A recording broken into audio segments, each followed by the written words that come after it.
Bendiciones, hermanos. Qué bueno poder otra vez estar aquí reunidos en un nuevo tema que vamos a revisar juntos, esta vez, lo que nos impide fluir en Dios, lo que nos impide fluir en Dios. Y podemos hablar de muchas cosas, obviamente, con respecto a lo que nos impide fluir en Dios, pero hay un elemento que pasa muy desapercibido a veces, que es el que vamos a tocar hoy, que nos impide fluir en Dios.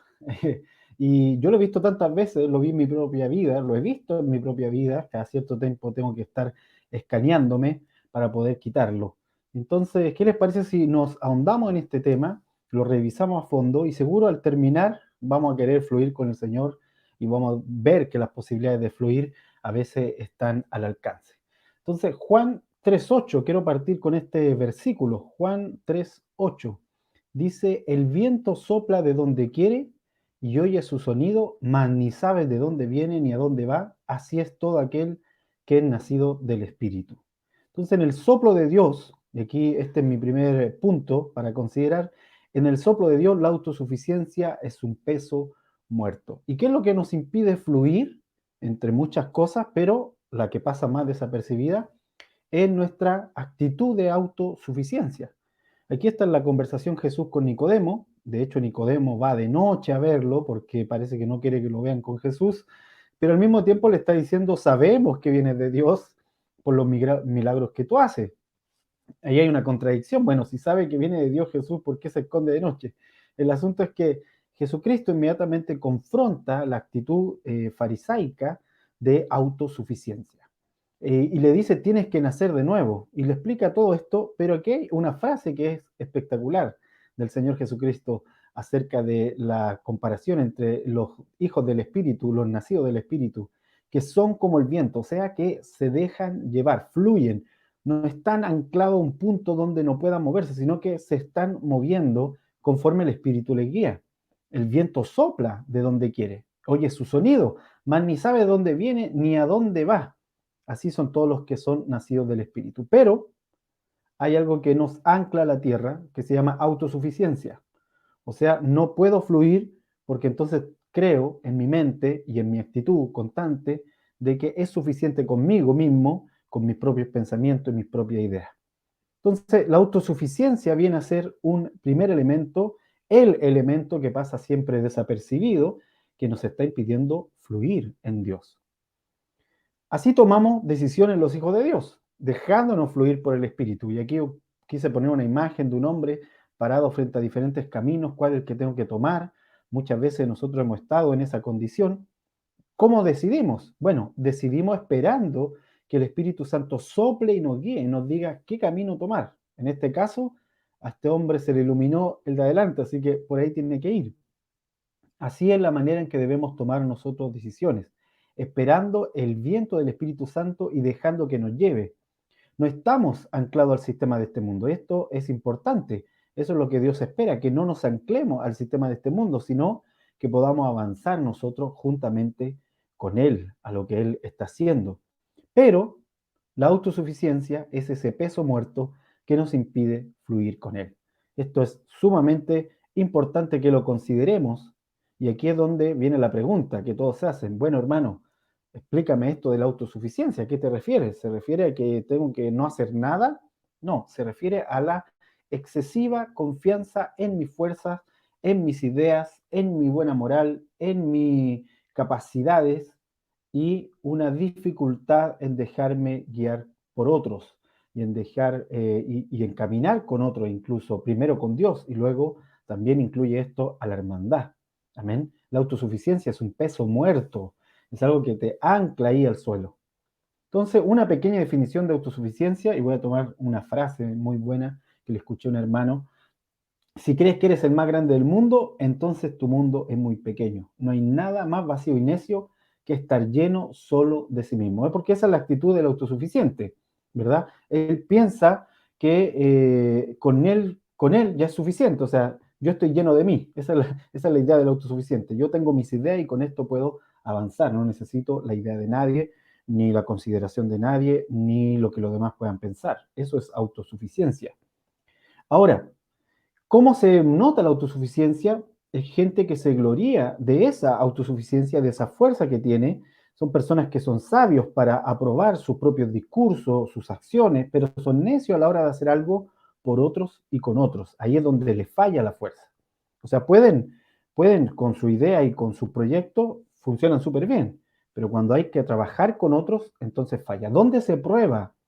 ¿Dónde se prueba que realmente podemos nosotros ser guiados y al mismo tiempo fluir en el espíritu? ¿Dónde se prueba? Cuando hacemos cosas en conjunto con la hermandad. Y de esto podríamos hablar también en otro momento, acerca de cómo es la mejor forma de trabajar en equipo y en grupo y en comunidad con la hermandad. Pero el hecho es que la disposición de hacerlo muestra que estoy dispuesto a renunciar a toda autosuficiencia. Entonces, el autosuficiente, al contrario, a él le gusta estar siempre solo, usa la soledad no como un lugar donde encontrar a Dios y oír su voz apacible, sino como una cueva donde rumiar sus propias ideas y esconder sus debilidades. En cambio, el que ama al Señor también puede que le guste estar solo. A mí muchas veces me gusta estar solo, pero lo hago para estar con mi Padre, para escucharlo, para poder masticar muchas cosas y luego busco conectarme con la hermandad. ¿Por qué? Porque siempre es necesario y es irreemplazable el conectarnos con la hermandad. Amén. Conectarnos en todos los sentidos, no me estoy refiriendo solamente a lo que estamos haciendo ahora por YouTube, que también es una buena opción, pero esta forma de conectarnos por YouTube tampoco engloba la conexión profunda que produce algo que es presencial. Amén. Entonces no desechen lo presencial solo por estar escuchando esto ahora. Porque puede que detrás de ese no querer conectar con otro hermano pueda haber un acto de autosuficiencia.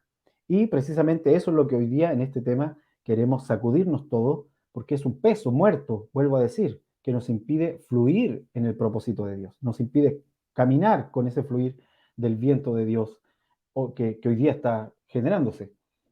Entonces, es gente que solo espera elogios, nunca correcciones, les molestan las correcciones, casi siempre intolerante a la frustración, enmascarados, arrogantes en este sentido, enmascarados en el sentido que a veces no se nota, pero por dentro cada vez que recibe una corrección, entonces se va para adentro. A nadie le gusta que lo corrijan. De hecho, Pablo dice, a nadie le gusta la corrección, la disciplina de Dios siempre en el presente es causa de dolor, pero en el futuro es causa de gozo. Entonces, la autosuficiencia es que me retraigo y entonces ya no quiero conectar con nadie más. Y empiezo a pensar que ya me basta con mí mismo. Eso es autosuficiencia. No es lo mismo esforzarte a ser alguien útil, que usa su fuerza, que usa, digamos, sus recursos para apoyar, para lograr cosas, eh, que aporte en su entorno y que no sea una carga para otros. No es lo mismo eso que usar tu esfuerzo como ocasión para sentirte superior al resto, para sentirte por encima o alejado del mundo. ¿Sí? Entonces, la autosuficiencia es el elemento que nos impide fluir con Dios. Pero quiero ir más profundo que eso. Esto solo fue una definición para que podamos tener más o menos claro de qué estamos hablando. Ahora, Juan 15:5, fíjese. Yo soy la vid verdadera, vosotros los pámpanos, el que permanece en mí y yo en él, lleva mucho fruto. Separados de mí, nada podéis hacer. Fíjense que aquí no entra la autosuficiencia. Aquí ya estamos hablando de la autosuficiencia en cuanto a Dios. ¿Qué pasa cuando entonces pienso que puedo hacer todo solo? Cuando no he propuesto nada de lo que estoy haciendo al Señor, cuando no le he preguntado nada antes de decidir. De hecho, están los dos extremos. Está el que pregunta todo, al punto de que con suerte y se mueve, y que hay que empujarlo para que por último, si quiere preguntar, que no está mal, lo haga caminando, pero que pregunte y se mueva a la vez, que ese es el equilibrio correcto. Y está el que no pregunta nada. Y ese también es el extremo, un extremo muy incorrecto, el que no le pregunta nada al Señor. O sea, espera que Dios simplemente bendiga sus ideas como si fueran muy brillantes. Entonces, no digamos, comenzaré este proyecto y luego pediré ayuda a Dios. No hagamos eso. Ni digamos tampoco, Dios bendice mis ideas. ¿Se ha fijado esa actitud de, pastor, por favor, ore porque tengo este proyecto y resulta que necesito hacerlo, siempre soñé con esto, pero nunca te cuentan cómo Dios le habló acerca de eso. Y esto contar acerca de cómo Dios te habló no es para decir que entonces mi proyecto es infalible y tiene que hacerse sí o sí, no. Es porque demuestra una dependencia. Siempre en el camino vamos a tener que ir corrigiendo. Muchas veces lo que escuchamos no lo hemos interpretado del todo correctamente porque también cuando lo recibimos tenemos nuestras propias ideas. Pero siempre es importante asegurarnos de que hemos puesto estas cosas en la balanza para que Dios las pese y para que Dios nos diga hacia dónde ir. Entonces el hombre solamente puede aspirar a construir su vida en la arena, con heno, con hojarasca, Pablo dice con madera, son elementos que no soportan el fuego. Nosotros sin el Señor, nosotros sin la dirección del Padre, sin que el Padre nos guíe, nos diga hacia dónde ir, solo podemos construir con hojarasca, con heno, con materiales que perecen, que no soportan el fuego, y construir sobre la arena, o sea, sobre un fundamento que cuando viene el momento de la crisis no lo podemos soportar. Y de esto hemos hablado acerca de la crisis y de estar en el mundo inestable en otros videos. Espero que lo hayan revisado para los hermanos que les interesa acerca de esto, sobre todo en días de crisis. Y aquí hay un elemento, o sea, nosotros sin el Señor no podemos lograr nada a menos que el Padre sea quien nos dirija. Y eso es fluir finalmente con Él. Entonces aquí miren la imagen, ahí está el puedo solo, ¿verdad? Puedo contestar, puedo escribir, puedo redactar, puedo hacerlo todo yo solo.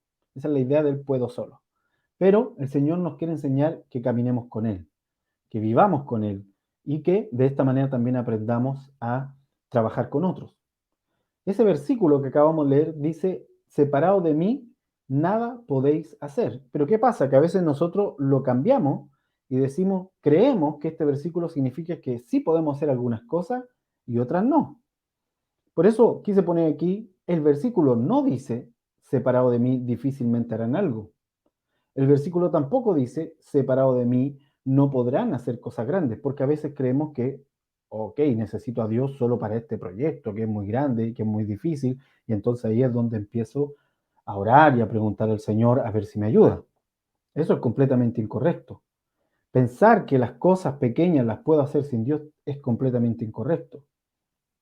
Por eso quise poner aquí, tampoco dice, separado de mí, nada podrán perfeccionar. Porque a veces cuando estamos en un estancamiento de algo que estamos realizando, o en nuestras vidas, o en algún área de nuestra vida, ahí recién empezamos a hablar con Dios. Ahí recién empezamos a preguntar al Señor que nos guíe. Cuando es todo lo contrario, tenemos que hacerlo continuamente. Porque no dice, vuelvo a reiterar, separado de mí no podrás perfeccionar esto. No dice, ok, comienza tú y yo después te ayudo. No dice eso el Señor. El Señor dice, separado de mí nada podéis hacer. Nada podéis hacer. Y hacer las cosas con Él, la acción, ¿sí? El hacer proviene del ser. Por eso el Señor dice, yo soy la vid, vosotros sois los pámpanos son estas ramas que se desprenden del tronco de la vid, esas ramas son los pámpanos de donde finalmente brota el fruto. Amén. Entonces el Señor dice, yo soy esa vid y ustedes son mi extensión, ustedes son la extensión que yo tengo de donde va a haber fruto. Pero separado de mí esa extensión no puede hacer nada. Nosotros como hijos de Dios no podemos fluir, y cuando digo fluir me refiero a fluir en la vida diaria, en el objetivo que Dios quiere. Me refiero a fluir incluso en un momento en que Dios me esté ministrando, poder seguirlo en lo que Él me está hablando. A fluir incluso en comunidad con la iglesia. Fluir todos juntos. No se puede si estoy acostumbrado a seguir mi propia idea. ¿Sí? Entonces, ni aunque concentremos todas nuestras fuerzas y seamos los hombres más disciplinados y cuidadosos, ni aunque acumulemos la mejor preparación académica o seamos gente muy inteligente o tengamos la mayor motivación, porque podemos decir, no, espérate, yo soy muy disciplinado y por eso he logrado esto, así a lo Nabucodonosor, esta es la Babilonia que construí, ¿verdad? O Ezequías cuando le empieza a mostrar todo a los reyes de Babilonia, mira, las glorias que he recibido, en fin, podemos creer a lo mejor que si nos disciplinamos, que si entonces nos concentramos, si nos motivamos, podemos lograrlo. Pero el Señor dice, separado de mí, nada podéis hacer. Ni siquiera la motivación nos va a ayudar si estamos separados de Él. Amén. Entonces, siguiendo con esta idea,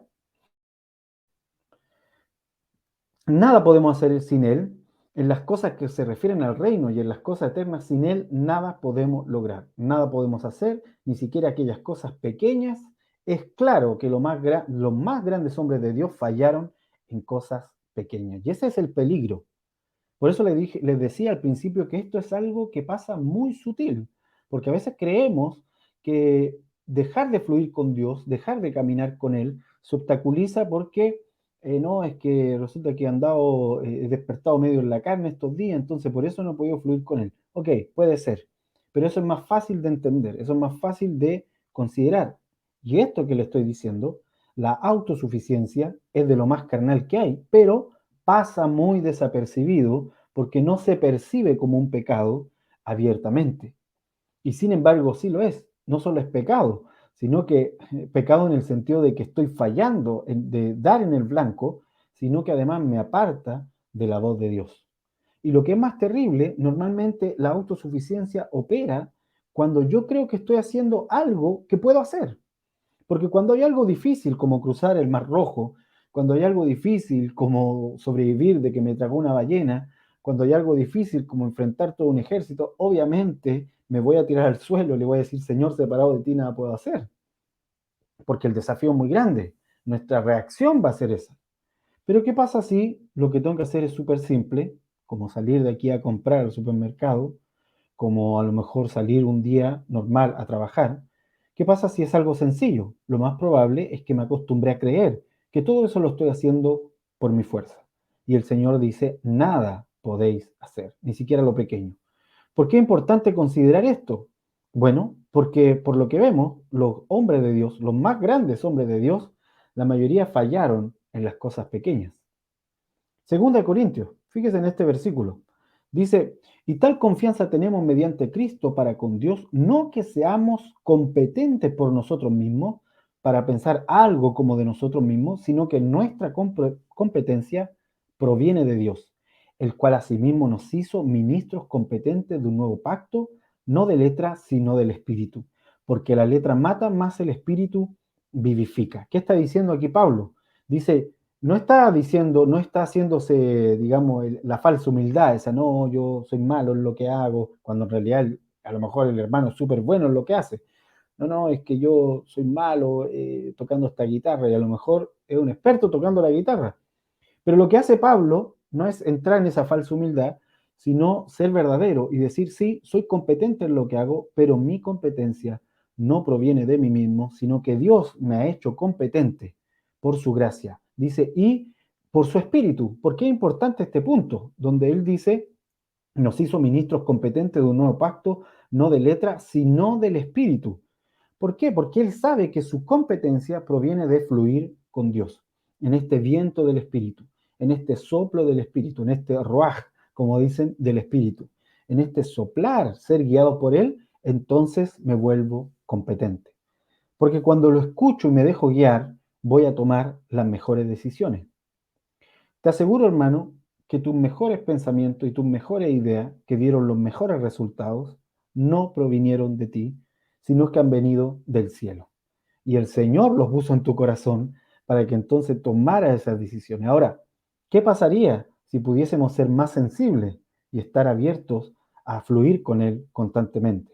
Y ese es el punto de hoy. ¿Por qué? Porque en las pequeñas cosas, vuelvo a reiterar, es donde más se falla. No somos competentes por nosotros mismos. Aquí puse la imagen de Pedro cuando está negando al Señor.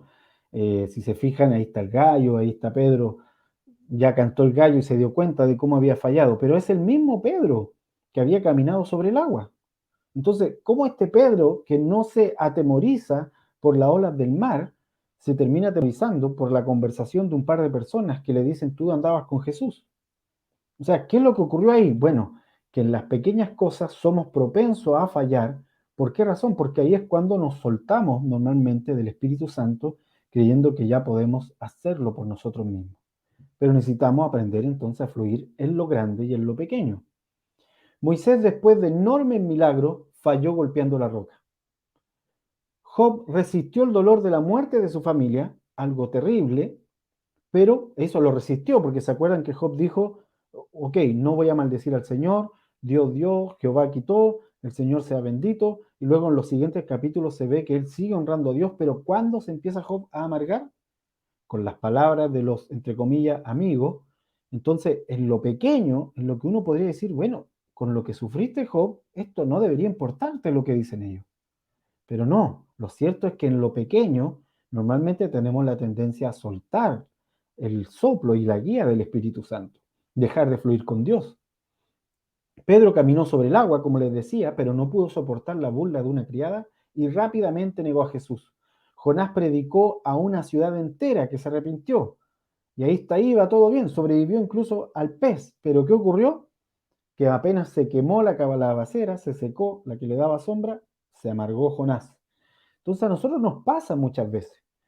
Cuando vamos a un momento de confrontación con las tinieblas, wow, andamos en la santidad máxima, en la justicia máxima, en la conexión máxima con el Espíritu, todo bien. Y cuando volvemos a nuestra casa, 2 días después, el hermano se despierta con el pie izquierdo, pateando las cosas. ¿Por qué? Porque en el día a día, que parece sencillo, tenemos la tendencia a esta autosuficiencia. Puedo hacerlo solo y dejamos de poner esa dependencia absoluta que habíamos logrado cuando estábamos enfrente de un gran desafío. Amén. Entonces hay que sacudirse de la autosuficiencia. ¿Por qué? Porque si el Espíritu Santo se retirara de nosotros, no podríamos retener la virtud de Dios en nosotros ni por un segundo, ni por un minuto. Ni la fe, ni el amor, ni nada de aquello que es una virtud dentro de ti ahora como hijo de Dios, lo podríamos retener ni por un segundo si el Espíritu Santo no estuviese con nosotros.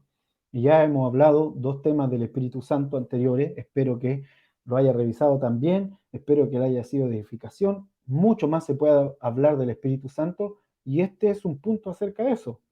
Sin el Espíritu Santo, ninguna de esas virtudes que hoy día podemos reconocer en nosotros estarían ahí, ni podrían mantenerse con el tiempo. Si tú dices, hermano, no, yo he alcanzado un momento de sentirme en paz. Oh, aleluya por eso, hermano, pero eso es obra del Espíritu Santo. O sea, en el momento en que dejemos de depender de Dios y aparezca la autosuficiencia, es cuando vamos a empezar a perder esa paz. Y ese es el punto de lo que hoy día quiero mencionarles. Juan 4 del 3 al 14, respondió Jesús y le dijo, cualquiera que bebiere de esta agua volverá a tener sed, mas el que bebiere del agua que yo le daré, fíjense, no es un agua que podamos producir por nosotros mismos, es el agua que Él nos dará, no tendrá sed jamás, sino que el agua que yo le daré será en Él una fuente de agua que salte para vida eterna. Hermano, entonces usted me está diciendo que yo me encierre y me quede todo el tiempo ahí hablando con Dios en una continua búsqueda de misericordia del Señor para conmigo. Puede ser, pero hazlo más práctico. Mantén esa búsqueda en tu corazón, en tus palabras, en tu andar día a día, en tu andar hacia tu trabajo, en tu vuelta a tu casa, en cuando estés en tu casa haciendo los quehaceres diarios, cuando estés estudiando, cuando estés en la calle, o sea, donde estés, en tu reunión con los amigos, mantén en tu corazón, mantengamos, porque aquí me incluyo, porque es el problema de la autosuficiencia, no sabemos cuándo se empieza a infiltrar en nuestro corazón y empieza a mancillar el altar de nuestro corazón, que ya deja de creer y depender del Padre y empieza a dirigir esa creencia y esa confianza en nuestra propia fuerza. Y entonces ahí es donde necesitamos que decirle, Señor, yo quiero el agua que tú me darás, no el agua que yo pueda producir, sino el agua que tú me quieras dar. Amén. Por eso, la fuente de Dios, el río de Dios, la fuente de agua viva que proviene de Él, la fuente de este río fluye de Dios en nuestro espíritu. Sin Él no sacaríamos, nos secaríamos, perdón, completamente. Ningún chorrito que lo alimente, ninguna fuente sale de nosotros mismos. O sea, no hay nada de nosotros que alimente el río de Dios. El río de Dios se alimenta o fluye de Él para con nosotros. Y claro, se deposita en mí y luego empieza a saltar como una fuente de agua eterna que me quita esa sed. Pero no hay nada de mis, voy a decir, de mis cualidades que pueda alimentar el río de Dios. Y ese es el punto. Mientras más yo me convenza, más rápido me convenza que todo lo importante, que todo lo interesante, que todo lo que pueda tener, que sea digno de honra en nuestras vidas proviene de Él, más fácil me va a ser fluir. Amén. ¿Por qué? ¿Qué pasa con el hermano cuando quiere orar por un enfermo, por ejemplo? ¿Cuál es su temor? Ah, ¿y si no se sana? Bueno, es que no depende de ti, hermano, ese es el punto. No depende de ti, tampoco de mí. Mi trabajo es estar ahí y orar. Tu trabajo y el mío es orar simplemente. Es Dios el que tiene que hacer, el río es de Él, la fuente es de Él, es el agua que Él nos tiene que dar. Entonces, desde ese punto, yo me suelto de toda autosuficiencia, digo, esto no depende de mí, así que lo voy a hacer y el Señor hará. Amén. Y así sucesivamente. Estoy poniendo solo un ejemplo, pero así sucesivamente. Necesitamos comprender que, por cierto, podemos estorbar la obra del Espíritu cuando no lo escuchamos, pero nunca podríamos ayudar con nuestras ideas. Lo mejor que podemos hacer es dejarnos guiar. Amén. O sea, muchas veces nosotros hemos intentado ayudar, entre comillas, a Dios y terminamos con el desastre. ¿Sí? Entonces es la obra del Espíritu Santo en nosotros la que produce todas las cosas. La gracia del Espíritu Santo va delante de nuestro libre albedrío. Debemos dejar ir a la gracia de Dios por delante para que decida por nosotros, para que nos guíe a decidir. Porque incluso dice la Escritura que ni siquiera sabemos pedir lo que nos conviene. Imagínense. Por eso el Espíritu Santo gime con sonido indecible para pedir lo que nos conviene, porque yo creo que el Espíritu Santo está ahí mirándonos, nosotros pidiendo, ay Señor, dame Señor para cerrar el mes, y el Espíritu Santo diciendo, es que este no entiende esta persona, este hijo, no entiende que su problema con cerrar el mes no proviene de su billetera, proviene de otro lugar. Entonces, como Él sí sabe lo que nos conviene, Él sí pide. Ahora, qué glorioso sería que entonces pudiésemos conectarnos con ese fluir del Espíritu y poder junto con Él, amén, orar como Él dice, amén, escucharlo, ser guiados por Él. Hay que soltar entonces esa autosuficiencia, amén. Romanos, fíjese en este versículo, Romanos 7 del 22 al 24. Me doy cuenta entonces de que aunque quiero hacer lo bueno, solo puedo hacer lo malo. Esta es una Biblia de lenguaje sencillo, por si acaso, pero Pablo está diciendo, yo no puedo hacer lo bueno por mí mismo. En lo más profundo de mi corazón, dice, amo la ley, pero también me sucede otra cosa. Hay algo dentro de mí que lucha contra lo que creo que es bueno. Trato de obedecer la ley de Dios, pero me siento como en una cárcel, donde lo único que puedo hacer es pecar.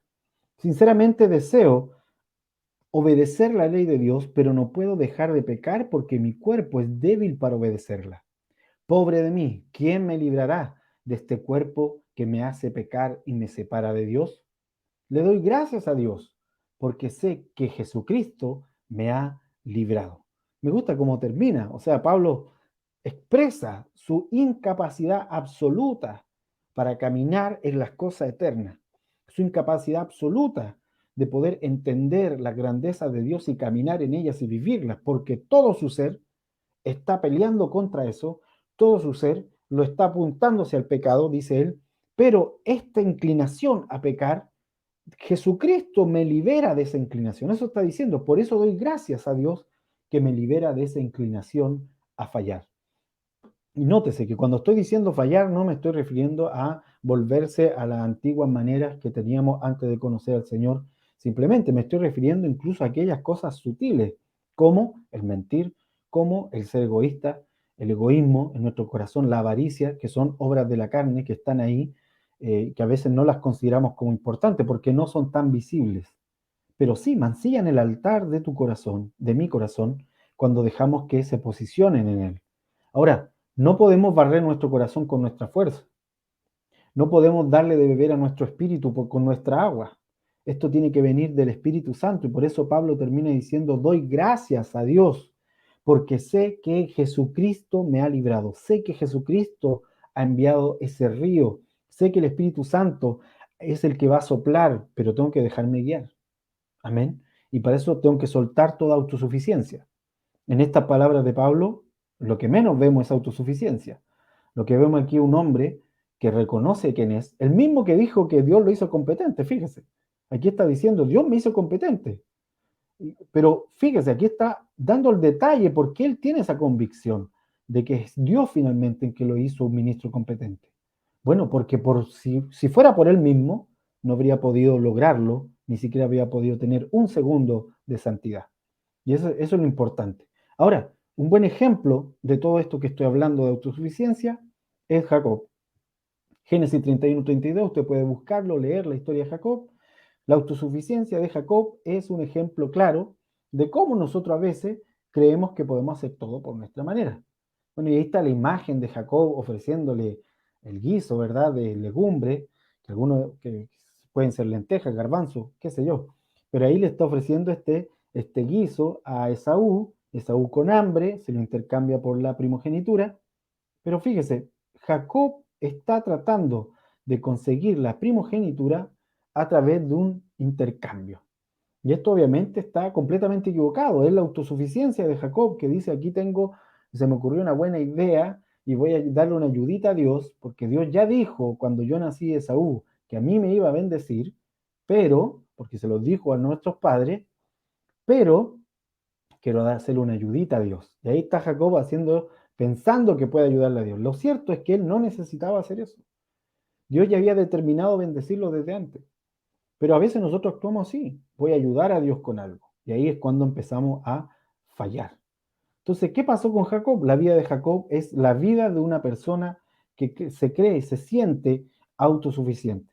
Y claro, aquí nos acordamos un poquito nosotros también de los chilenos. Usted sabe que el lema del escudo de Chile, del Estado de Chile, mejor dicho, del Estado de Chile es por la razón o por la fuerza. O sea, la autosuficiencia, el pensamiento autosuficiente, muy marcado. O sea, lo hago porque lo hago por la razón o por la fuerza. Pero nosotros obviamente le dimos la espalda a ese lema. Y para nosotros es por la gracia y por la verdad. Así es como caminamos, por la gracia de Dios y por la verdad de Dios. Pero fíjense en la vida de Jacob el autosuficiente. Resulta que como joven, el joven Jacob compra la primogenitura y luego engaña a su padre. Esa fue su actitud primera.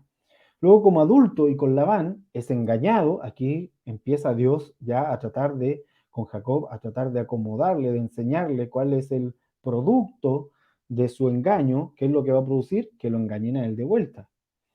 Entonces, es engañado por Labán. Usted sabe que tuvo que trabajar muchos años por su primera esposa y luego otro año más por la esposa que él realmente amaba, otros años más. Se enriquece Jacob, pero ya no puede resistir y tiene que salir. ¿Y qué es lo que ocurre? Saliendo de la casa de Labán, Labán lo persigue inicialmente como una situación muy conflictiva y luego cuando se libra de eso, viene Esaú a encontrarlo con un grupo de gente armada. Jacob sabía que tenía que volver a su tierra para poder ser bendecido. Era parte de la primogenitura que él volviera a la tierra. Por hacer las cosas a su manera, ya había terminado arrancando. Obviamente todas estas cosas Dios las utilizó para poder mantener a Jacob en el propósito, lo hizo. Amén. Pero no sabemos qué hubiese pasado si Jacob, como Abraham, se hubiese entregado con la fe completa a que Dios hiciera. No lo sabemos. Lo cierto es que como no lo hizo, Dios está tratando de aquí de rodear a Jacob y mostrarle las consecuencias de su autosuficiencia. Y entonces Jacob, luego de librarse de Labán a duras penas, llega un punto en donde Esaú, el hermano que había jurado destruirlo, viene a su encuentro con 400 hombres armados. Obviamente, si 400 personas armadas vienen a verte, no vienen para darte un abrazo. Lo más seguro es que vienen, si vienen armados, vienen a algo, a cumplir la promesa de Esaú, seguramente que hizo cuando era joven, de destruir a Jacob, básicamente. Pero vamos a otro detalle. Dios no evitó que Labán lo engañara a Jacob, ni que Saúl viniera contra Jacob con 400 hombres armados. Jacob, ¿qué es lo que hizo? Distribuyó a la gente en dos campamentos para evitar la pérdida total y se preparó para lo peor. ¿Se acuerdan? Que puso en un grupo de familia acá, otro hijo para acá con otra esposa, y ahí los tuvo en dos grupos. Dijo, si Saúl ataca a uno, arrancamos. O sea, piensen en la mente de Jacob en ese momento, ahí trabajando, tratando de idear cómo lo hago. Tengo un plan A, plan B, plan C. Tengo todo preparado en caso me estoy preparando para lo peor. Y después de hacer todas estas preparaciones, Jacob recién ora y empezó a pedirle al Señor, reclamarle todas las promesas, como a veces pasa en las congregaciones. Oh, no, hermano, si le va mal, reclame las promesas. Pero, ¿por qué en vez de esperar que te vaya mal a reclamar las promesas, por qué no dejarnos guiar dejarnos guiar, dejarnos fluir por el Espíritu Santo desde un inicio. Esto es toda una tarea, amén. Y tiene que ver con caminar con el Espíritu Santo como lo hizo Enoc en algún momento, caminar con el Espíritu Santo como los apóstoles lo hicieron. Pero la autosuficiencia nos quita, nos limita a hacerlo. Amén. Entonces ahí está Jacob. Luego dice que luego de que oró, apareció este ángel. Y entonces Jacob empieza a luchar con este hombre. No sabemos, no dice que el ángel lo atacó, solo se dice que apareció y que Jacob se le lanzó encima. O sea, yo creo que Jacob estaba con esta tensión continua, con esta paranoia continua, que cuando vino este hombre seguramente dijo, aquí viene alguien de parte de Saúl a matarme. Y se lanzó y empezó a pelear. Y ahí se dio cuenta que el que tenía enfrente no era una persona común y corriente. Jacob dice, luego empieza a mandar animales. Bueno, antes de que el ángel se le apareciera, también Jacob mandó animales. En total 580 animales en grupo entre 10 y 5. Se lo empezó a enviar a Esaú, a ver si le ablandaba el corazón. En todo esto tenemos esta actitud de Jacob de autosuficiencia. Nosotros muchas veces hemos tenido esa actitud. O sea, nos paramos frente a una situación pequeña, sobre todo las pequeñas, sin cuestionarnos qué es lo que Dios quiere con nosotros. Porque en tanto podamos hacerla, simplemente le echamos para adelante, ¿sí? Pero cuando se trata de algo terrible, ahí nos acordamos las promesas de Dios, nos tiramos al suelo como Jacob, ¿verdad? Y empezamos a maquinar diferentes opciones para poder hacerla pensando en que en algo tenemos que actuar. Pero el Señor dice, no, espera. Primero párate en mi presencia y escucha lo que yo tengo que decir. Eso es fluir con Dios.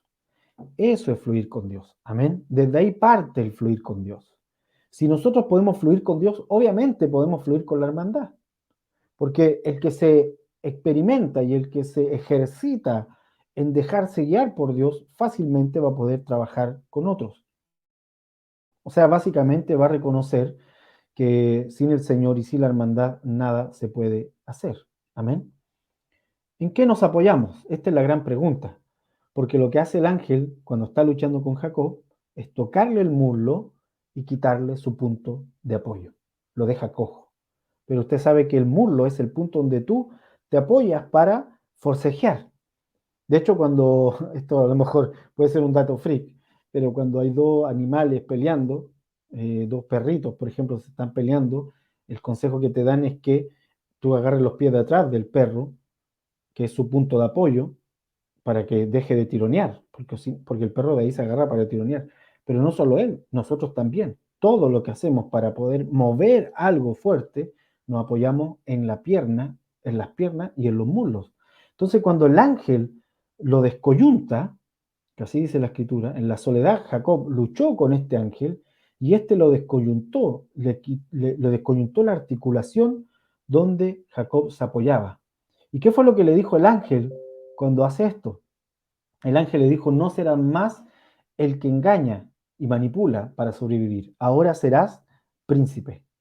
Hermano, ¿y usted de dónde saca eso? Bueno, de la declaración del ángel. Si usted se fija en la declaración del ángel, va a encontrar que le dice, no será más Jacob, desde ahora vas a ser Israel. ¿Y qué significaba eso? Príncipe, el que pelea con Dios. Ahora, este pelea con Dios no necesariamente es en contra de Dios, sino junto con Dios.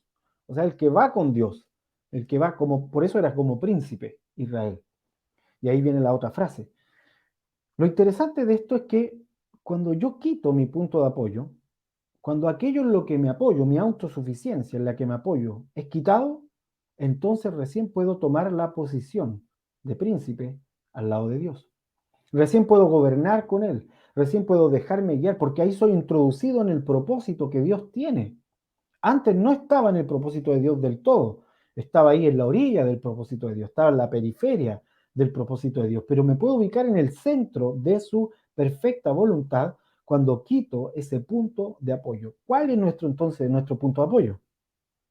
Puede ser nuestra fuerza física, puede ser tu capacidad intelectual, pueden ser tus logros académicos, pueden ser tu experiencia en cierto oficio, puede ser tu cuenta de banco.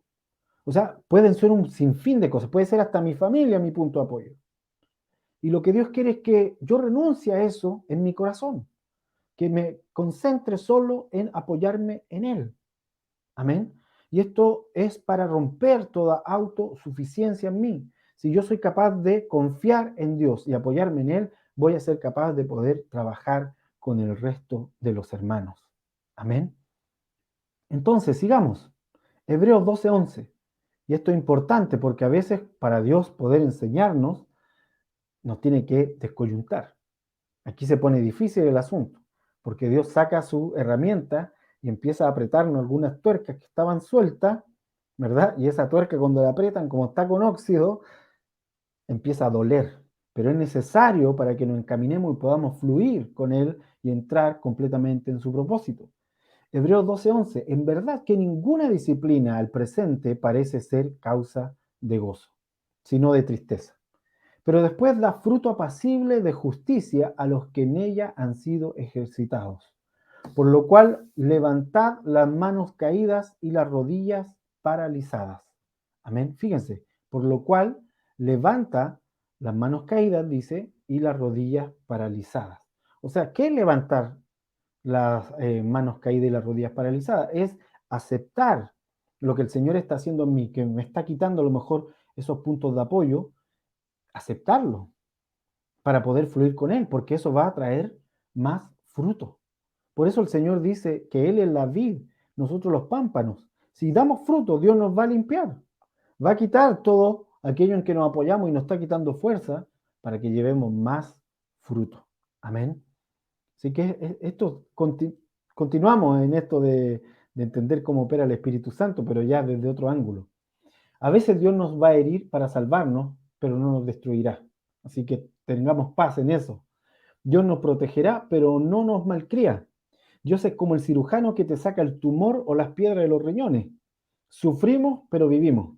Le ha pasado, yo conozco hermanos que han tenido que ser operados de este tipo de cosas y la verdad es que es bastante doloroso, pero es una buena forma de poder entender de que, ok, sufro la operación, pero me están quitando aquello que me va a hacer peor a la larga y que incluso en el momento me puede estar trayendo aflicción.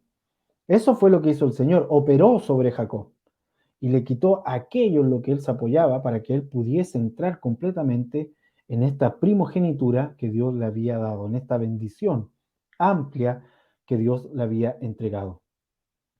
Hasta que seamos pan partido, hasta que seamos vino derramado y una semilla dispuesta a morir, entonces ahí vamos a poder decir, mi confianza está en Dios. Toda mi confianza está en Él. Y es mejor, hermanos, que lo hagamos ahora. Que no tenga que venir el Señor a apretarnos las tuercas. Que nosotros mismos nos aseguremos que esas tuercas estén apretadas teniendo un tiempo con el Señor y soltando toda autosuficiencia. Yo quiero que piense un momento y diga, bueno, ¿qué ocurriría si me falta? ¿Qué cosa que me faltara me cambiaría el día a día? Y entonces eso es aquello en lo que te apoyas y eso es en lo que tienes que renunciar en tu corazón para que el Señor sea el único que esté ahí en ese lugar. Amén. Corintios, fíjense. Sin embargo, Corintios 12 del 6 al 10, 2 Corintios. Sin embargo, si quisiera gloriarme, no sería insensato, porque diría la verdad, pero lo dejo para que nadie piense de mí ni más de lo que en mí ve u oye de mí, y para que la grandeza de las revelaciones no me exaltasen, atento con esto, con este punto, no me exaltase desmedidamente, me fue dado un aguijón en mi carne. Wow, un mensajero de Satanás que me abofetee para que no me enaltezca sobremanera, respecto a lo cual 3 veces he rogado al Señor que lo quite de mí. Note cómo Pablo entendía la necesidad de romper con la autosuficiencia. Él aquí está reconociendo públicamente en una carta, está reconociendo que hay algo que lo bofetea, que no procede de Dios, pero que el Señor deja que eso lo toque y que lo aflija. ¿Por qué? Porque está en un momento en que las revelaciones pueden hacer que se enaltezca y que él crea que por encontrar ese nivel de revelación, y esto lo puede pasar a cualquiera, por encontrar ese nivel de revelación, entonces ahora resulta que lo sé todo. Muchas veces los más grandes errores en la industria, por ejemplo, en el ámbito de la economía, lo han causado los expertos en economía. ¿Por qué? Porque el experto en un área tiende a creer que es experto en todas las áreas o tiende a creer que su ángulo de visión es el único y es el mejor porque resulta que él es el experto. Y a veces pasa de vista las cosas más obvias y más sencillas. Ese es el punto, básicamente. O muchas veces aquel que es experto en una cosa, cuando le preguntan sobre otra, piensa que su capacidad de entender esa otra cosa es igual, está al mismo nivel de aquel elemento que él sí conoce. Y eso es un problema de autosuficiencia. Pero Pablo, sabiendo que eso no puede tener cabida en él comprende esto por ese trato de Dios con él y dice, y me ha dicho, bástate mi gracia, porque mi poder se perfecciona en la debilidad. Por tanto, de buena gana me gloriaré más bien en mis debilidades para que repose sobre mí el poder de Cristo. Por lo cual, por amor a Cristo me gozo en mis debilidades, en afrenta, en necesidades, en persecuciones, en angustia, porque cuando soy débil, entonces soy fuerte. Wow. Cuando soy débil, entonces soy fuerte. Esto es una gran frase, no es una frase de coaching, porque no se trata de que me paro y ahora soy débil, pero no importa, las cosas más fuertes no me matarán, me harán más fuerte. No, no tiene que ver con eso. Las pruebas no te matan, sino que te hacen más fuerte. ¿Has escuchado esa frase? Todas van dirigidas a tu reacción, a la manera en que tú puedes reaccionar frente a un elemento difícil. Pero aquí Pablo no está hablando de eso. Él está diciendo de la acción de Dios, del río de Dios, del río del Padre viniendo sobre nosotros, alimentándonos. Amén. Para que entonces podamos lograr lo que Él espera de nosotros. Él está diciendo, en mi debilidad, si yo me considero desde ya débil, si yo hoy le digo al Señor, Señor, nada de esto lo puedo hacer sin ti, ni lo más sencillo. Si yo parto de ese punto, entonces Él se puede glorificar en mí.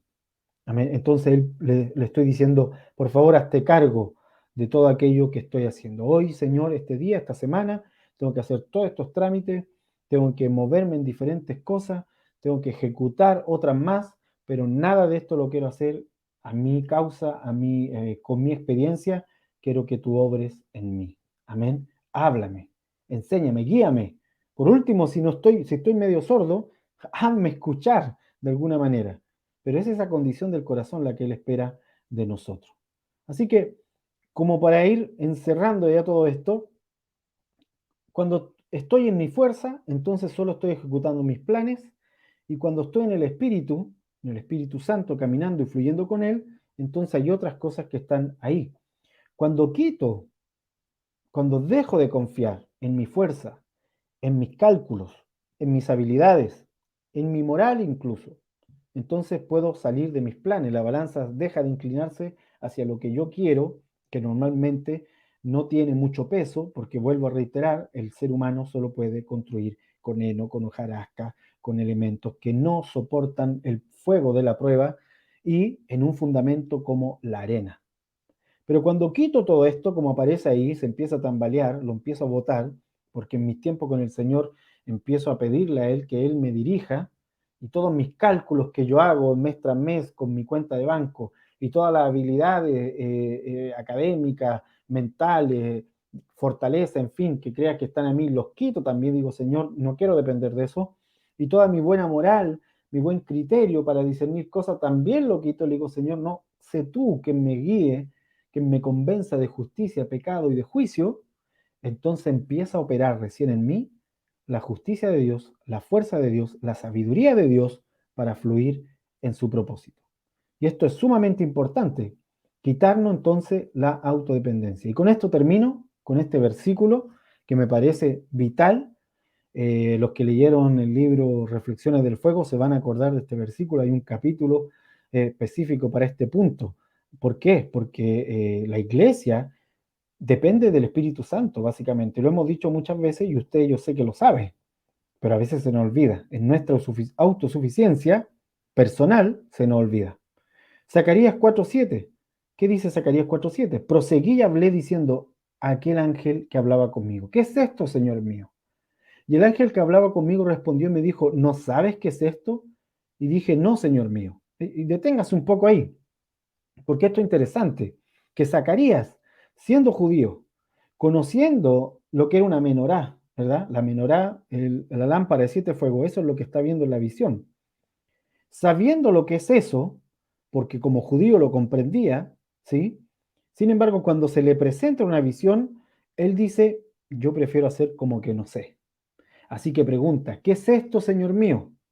Para no quedarme con mi idea, porque a lo mejor Zacarías habría escrito, vi una lámpara de 7 fuegos y obvio que era la del tabernáculo y entonces, ¿me entiende? Y rellenar con su interpretación.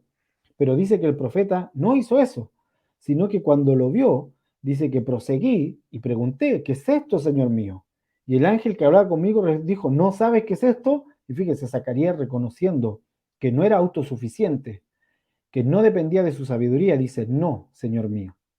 Entonces respondió y me habló diciendo, esta es palabra de Jehová Zorobabel, esta visión que estás viendo, este dabar que está al frente tuyo, esta lámpara que tú ves, que cae un aceite sobre ella constante de los olivos y que la mantiene encendida, significa esto, no con ejército ni con fuerza, sino con mi espíritu, ha dicho Jehová de los ejércitos. Y ahí deténgase un momento, porque ese es el punto de lo que estamos hablando, dejando de lado toda autosuficiencia, no con nuestro ejército de ideas, no con nuestro ejército de logros, de experiencias, de cosas que hayamos logrado. Yo personalmente he podido alcanzar ciertas cosas que me parecen buenas y le doy gracias al Señor porque sé que vinieron de Él. Pero no puedo sustentarme en eso para avanzar hacia el futuro. Lo que necesito, entonces, una vez más pararme y decir, no, Señor mío, no sé lo que está ahí al frente. Lo veo, podría reconocerlo, podría decirlo, he visto otras veces, pero no estoy seguro que es lo que yo pienso, lo que tú quieres hacer. Así que prefiero dejarme guiar. Y como dice Pablo, el que dice que sabe algo, haga como que no sabe nada. Amén. Así, delante del Señor, eso es lo mejor. ¿Por qué? Porque cuando eso ocurre, es el Espíritu Santo el que actúa en nosotros. ¿Y qué es lo que pasa? Que la voz de Dios suena diciendo esto, ¿quién eres tú, oh gran monte? ¿Quién eres tú, oh gran desafío, oh gran obstáculo delante de, y ahí ponga usted su nombre, dice Zorobabel, pero aquí yo puedo poner mi nombre, tú como hijo de Dios puedes poner tu nombre. En este punto, si te dejas guiar por el Espíritu, si fluyes con Él, si estás fluyendo en tu vida diaria con Él, si estás con este viento del Espíritu caminando, que a veces no sabe dónde viene ni a dónde va, solo nos estamos dejando guiar. Si hacemos eso, entonces Dios se va a parar y va a decir al obstáculo que está al frente, ¿quién eres tú, oh gran obstáculo? Delante de mi hijo te voy a reducir a llanura, te voy a aplanar. Y mi hijo va a sacar la primera piedra y con grandes exclamaciones de gracia, gracia a ella, va a poner la primera piedra de lo que yo le mandé a hacer, de mi propósito. Amén. Así que para cerrar esto, quiero decirles que hay que desechar toda autosuficiencia. Con esto termino. Desechemos toda autosuficiencia. Parémonos hoy en nuestro corazón y digamos, Señor, ¿qué cosas que yo pienso que si me faltaran, entonces nada más sería igual? Quiere decir que es ese el punto de apoyo que yo tengo. Y hoy quiero renunciar en mi corazón, ahora, no esperar que Dios tenga que tratar conmigo y apretarme la tuerca, sino que yo mismo apretarla en mi corazón para que seas tú quien me guíe y fluir contigo y en tu Espíritu Santo. Amén. Sean todos muy bendecidos. Nos vemos en otro siguiente video.